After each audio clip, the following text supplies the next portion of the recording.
Pada tutorial kali ini kita akan membahas tentang array. Pada layar Anda telah melihat ada sebuah program singkat. Di sini terdiri dari 6 baris.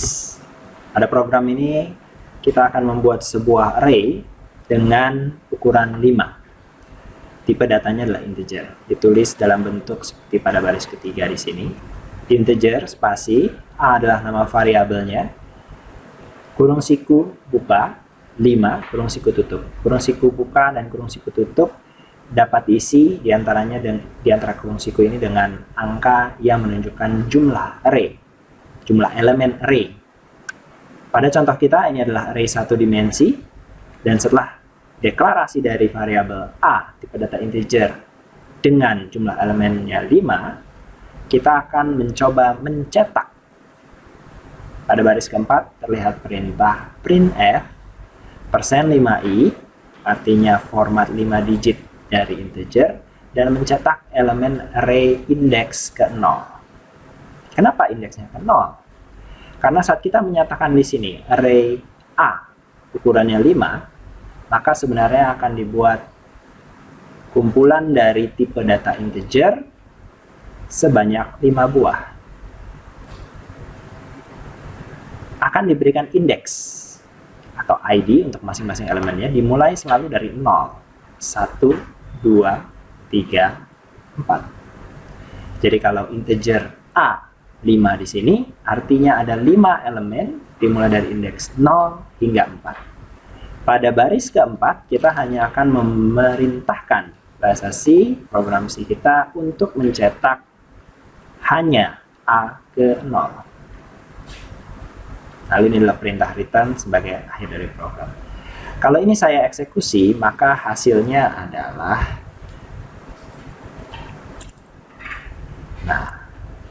nilai ini akan berbeda-beda tergantung dari compiler yang digunakan, 64 bit atau 32 bit.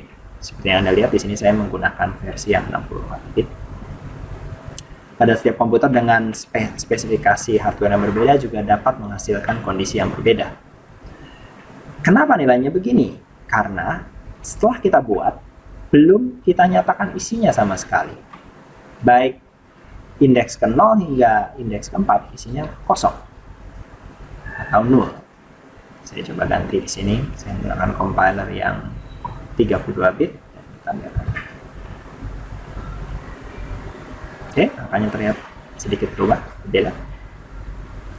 Ini adalah hal yang wajar karena kita mencoba mencetak sesuatu yang belum kita isikan. Jadi elemen array-nya sudah dibuat tapi tidak ada isinya.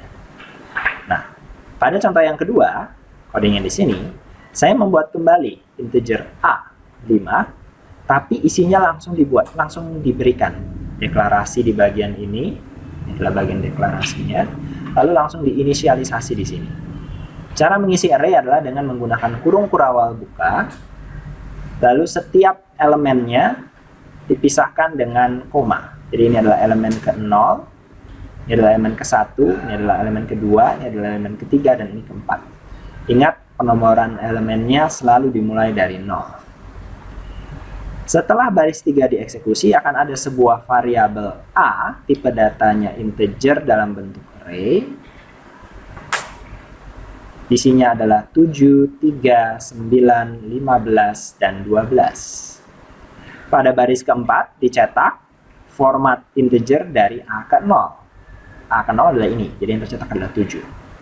Pada baris kelima dicetak ganti baris format integer dari A ke 3. A ke 3 adalah yang ini, jadi akan tercetak 7 dan 15. Ini saya tulis indeksnya di bawahnya. Kita juga bisa mencetak elemen lain. Misalnya A ke 1 adalah 3, A ke 2 adalah 9, dan A ke 4 adalah 12. Sehingga urutan cetakannya nanti 7, 15, 3, 9, 12. Saya eksekusi di sini. 7, 15, 3, 9, 12. Jadi ini adalah proses deklarasi. Ini adalah proses inisialisasi. Lalu ini adalah pencetakannya secara manual, satu persatu dengan cara mengubah nilai yang ada di dalam kurung sikunya yang mengindikasikan nomor indeks dari elemennya. Pada contoh yang ketiga, di sini saya mencetaknya juga, tapi dengan pendekatan yang lebih sederhana. Saya memanfaatkan perulangan. Untuk variabel i mulai dari 0 hingga i kurang dari 5. Ingat di sini karena elemen array mulainya dari 0, maka jumlah 5 berarti elemennya berhenti di angka 4. I kurang dari 5 artinya nilai i yang akan digunakan terakhir dalam perulangan adalah 4. Saat i naik menjadi 5, perulangan berhenti. I++, berarti i-nya naik satu persatu secara iteratif. Kita cetak printf, format 4 digit integer dari A ke I, inilah kuncinya. Sehingga pada saat I adalah, ini adalah A ke I ya. Jika I-nya adalah 0, maka ini sama dengan A ke 0, yang artinya akan mencetak 7. Jika I-nya 1, ini sama dengan A ke 1, yang akan mencetak 3. Dan seterusnya hingga I-nya terakhir yang masih dieksekusi adalah 4. A ke 4, yang isinya adalah 12. Saat I-nya mencapai 5, maka di sini perulangan berhenti dan tidak dilakukan percetakan. Akan saya eksekusi. Inilah hasilnya. Tercetak 7, 3, 9, 15, 12 dalam bentuk 4 digit. Demikian tutorial kali ini. Kita lanjutkan pada tutorial berikutnya.